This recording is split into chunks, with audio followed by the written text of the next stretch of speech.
Saudara, kekuatan iman seringkali bukan hanya datang dari firman yang kita baca, tetapi juga dari teladan para pemimpin rohani atau orang-orang beriman di sekeliling kita.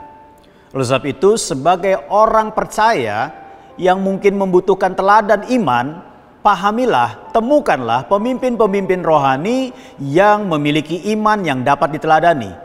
Sebagai pemimpin rohani, mari kita belajar untuk terus meneladankan kehidupan yang bersandar kepada firman Tuhan, sehingga orang yang mengikut kita, mereka dapat melihat sebuah teladan yang tidak bisa ditukar dengan hal yang lain, yaitu apa? Kehidupan iman yang nyata di dalam Kristus. Saudara, mari kita akan lihat dalam Ibrani pasal 13 ayat 7 sampai dengan 8 dikatakan demikian. Ingatlah akan pemimpin-pemimpin kamu yang telah menyampaikan firman Allah kepadamu. Perhatikanlah akhir hidup mereka dan contohlah iman mereka.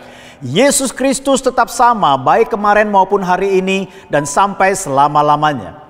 Pemimpin-pemimpin rohani selayaknya memberikan teladan dalam gaya hidup serupa dengan Kristus dan iman akan pemeliharaannya yang tidak pernah berubah. Saudara yang kasih dalam Tuhan, contoh-contoh iman yang layak diperhatikan dan teladani. Yang pertama adalah pemimpin-pemimpin rohani yang berpegang kepada jaminan Tuhan ketimbang hal-hal yang lain. Dalam Ibrani pasal 13 ayat 5 dikatakan demikian. Janganlah kamu menjadi hamba uang, cukupkanlah dirimu dengan apa yang ada padamu. Karena Allah telah berfirman, aku sekali-kali tidak akan membiarkan engkau dan aku sekali-kali tidak akan meninggalkan engkau. Ada jaminan Tuhan yang menjadi pegangan utama dari kehidupan yang mau berjalan dalam iman.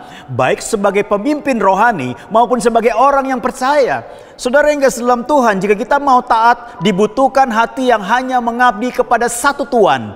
Ketika seseorang menjadi hamba uang, maka dia tidak dapat mentaati Allah dengan benar dan secara totalitas. Sebaliknya, untuk menjaga hati tetap mengabdi kepada Allah, kepada Tuhan, dibutuhkan keteguhan hati untuk mempercayai akan jaminannya. Dikatakan bahwa aku sekali-kali tidak akan membiarkan engkau dan aku sekali-kali tidak akan meninggalkan engkau.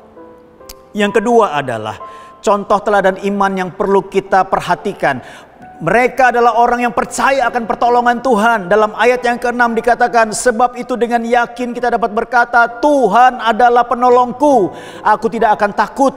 Apakah yang dapat dilakukan manusia terhadap aku? Untuk berjalan dalam kebenaran, kita akan bertemu dengan yang namanya tantangan. Tantangan itu bisa datang dari diri sendiri atau orang lain yang tidak sepakat dengan kita, yang tidak sepakat dengan kebenaran yang kita hidupi. Akibatnya mereka berusaha untuk menganiaya, mereka berusaha untuk menghentikan. Minimal mereka menebar kata-kata fitnah, kata-kata kutukan, kata-kata makian, gosip dan sebagainya.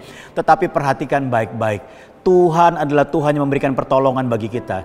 Ketika kita mau belajar berjalan di dalam kebenaran, maka ada pembelaan dan penyertaan Tuhan yang memampukan kita untuk kuat berjalan bersama dengan Dia. Tuhan Yesus memberkati.